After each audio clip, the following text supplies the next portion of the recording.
Hello everyone, and welcome back to another speed build. For today's speed build, I'm showing you a colorful trailer that I put together in Newcrest. I built it on a lot. I think it's one of the lots that's like a 20 by 30 lot. Most of the lots in Newcrest are 20 by 30 anyways, I think. I don't know, I don't build in Newcrest very often, so this was kind of fun and different for once. So yeah. So a little bit about the house. Basically, I just wanted to do like a small little kind of like, it sort of looks like a trailer, I guess. It's kind of like a mix between like a trailer and like a tiny home. So it's got those two elements kind of going on. And then it has like a nice little side porch on the side there with like a super big sliding door. So it brings in a lot of natural light to the kitchen area and stuff. So yeah, but yeah, I just wanted it to be like super bright and lots of different colors and just something that reminds you kind of like of summer or spring, I guess. So yeah, I don't know what else to talk about with this build. I'm always like, oh, I don't know, like, you know, I'm pretty like straightforward with when I talk about stuff, so I kind of like run out of things to say. So I couldn't figure out like whether or not I wanted to do like green on the outside or transition to like maybe just using the yellow. I don't, like I said, I've said this many times, I don't build with yellow very often, but I ended up trying it again on like the outside of this house, and I think it worked out pretty nicely. But initially this is what I started with. I was like, oh, maybe I'll try like the green shade. It's kind of like these metal looking, it's like this metal looking exterior. I think it's from like Eco Lifestyle or something, but, and then like there's like an orange door and it's got like orange accents, and I was like, I don't know if I really like this. This is not really, you know, hitting the way I want it to look, sort of thing. So that's when I ended up trying out the yellow, and then I think the side part is like, I think it's like a bluish, like shingling or whatever that stuff is called, and then with like a pretty blue door, and I think that just looked way better. And then obviously I changed the windows as well. I ended up using the windows that are from my Wedding Stories pack.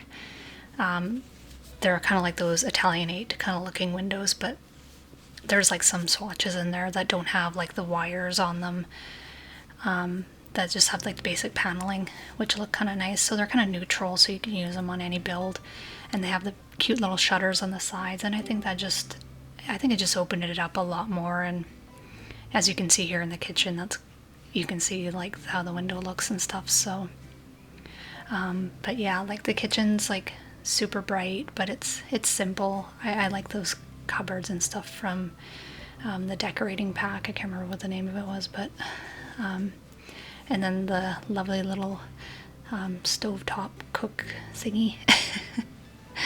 I'm tired, so but yeah, I love that fridge. I use it way too much. I wish we had more fridges that look like that.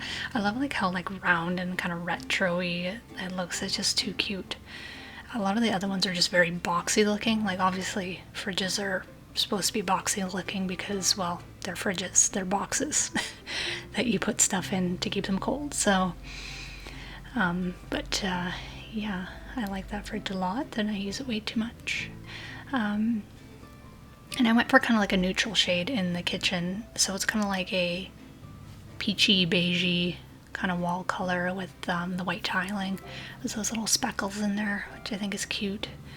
But I love this kitchen just because like it has like this big porch door and then like that cute little window there, and I just love all the like the extra light in there. And I don't know, if I was living here I would love it. Like I would sit at like the dining room table and just like drink my coffee and just stare outside all day, or go and sit on that little nice little side porch and have coffee, whichever. So but yeah, that was the kind of idea for that. I kind of just winged this build too. There wasn't a lot of planning with it. I plan more in my exteriors than I do my interiors for some reason. I don't know, I need to get better with that though, because interiors are always something I always seem to struggle with sometimes. And I think it's just because of the lack of choice with stuff in this game. Like there's a lot of variety, but when I say lack of choice, it's more like just like basic things, I guess. Everything is just very over stylized in The Sims, I think, and you know, it'd be nice to see more basic objects, I guess. But that's just my opinion on that. But there is a lot of stuff to choose from, that's for sure. So, and yeah, it's, I don't know, it's a good sized little house.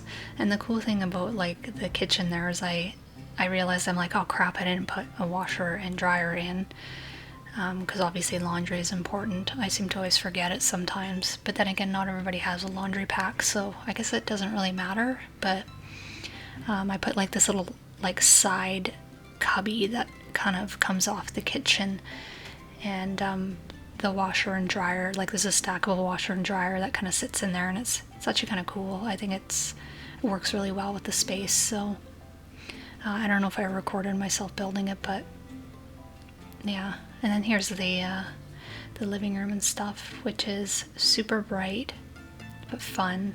I wasn't sure what kind of couch to go with, if I just wanted to do a love seat or a couch, because the living room, it's obviously limited space, so I wanted to maximize the space as much as possible, because the bedroom, you can't really fit an office area in there for like a desk and stuff.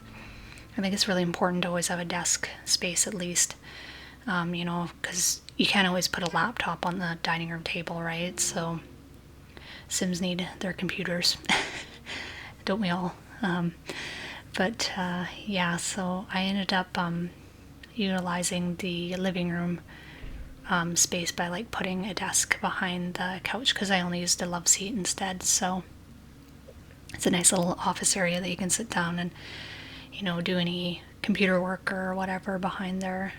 It's kind of a multifunctional room, I guess. So yeah, but I don't know, other than that, there's really not much else I can talk about with this build. It's nice and colorful, it's cheerful, it's, you know, it's a good size. I think if you wanted 2 Sims in here, you probably could fit 2 in.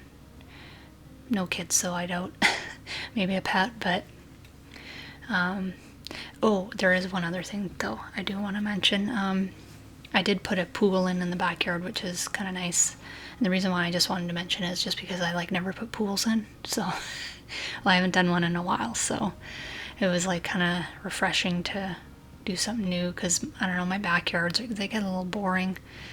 And I think that's just because by the time you get to the back of the house, you're like, oh my god, I'm done building. Like can we just get this done already? So, but I thought to myself, it'd be really nice to have just like a small little pool area back there for your Sim to enjoy. So that's what I ended up putting back there. And then like, I think I put like some gardening plots and little bees thing with bees in them. If your Sim wants honey, I suppose. I think it would be really cool if everybody had something like that, but at least the Sims can have it. And then I think I put like, there's like a nice little seating area out there too with a barbecue and stuff, so if they want to have friends over, they can have a barbecue and a small little pool party. Not a lot of Sims. I think you can only fit like 2 or 3 Sims maybe in that pool. Maybe 3. Maybe 2. I don't know. Like I said, it's been a while since I played with pools, so. But other than that, yeah, that's pretty much all I have to say about the build. And I'll let you guys watch the rest of it. And I'll see you guys in the next one. Alright, bye-bye.